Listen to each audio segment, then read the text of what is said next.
Communion, fellowship in the breaking of bread. In the previous 4 parts, we established that the Bible teaches that the breaking of bread was not merely a ceremonial nip and sip, but rather a full meal centered around a loaf of bread and the fruit of the vine, in which everyone participated. In this study, we will examine whether fellowship was a separate practice from breaking of bread or whether it occurred within the act of breaking bread. The key point of contention revolves around Acts chapter 2 verse 42, which states that the early Christians devoted themselves to the apostles' teachings, fellowship, the breaking of bread, and prayer. Various translations render this passage slightly differently. For instance, the King James Version includes an "and" between fellowship and the breaking of bread, while the New King James Version just uses an "in" the breaking of bread, and the American Standard Version uses "to" the breaking of bread.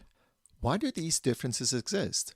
The King James Version translated from the Greek Textus Receptus, which Erasmus compiled in 1516, using later Byzantine Greek manuscripts. It was also influenced by the Tyndale Bible, which was translated from the Latin Vulgate. While the King James is a strong translation, it was influenced by British politics at the time. Nevertheless, it remains more reliable than some of today's liberal translations that claim to be based on the older Alexandrian Greek text.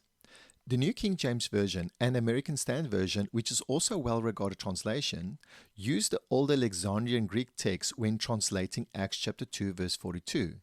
In this text, the Greek word kai, which translates to "and" in English, does not appear between fellowship and breaking of bread. As a result, the New King James Version translates the text as fellowship in the breaking of bread, while the American Standard Version renders it as fellowship to the breaking of bread. These translations more accurately reflect the original Greek text.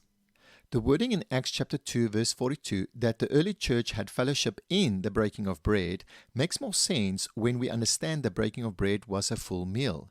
This meal was central to the fellowship of believers as they gathered to partake in the love feast, reinforcing their unity as members of the body of Christ. Like and subscribe for more 2-minute biblical rebuttals.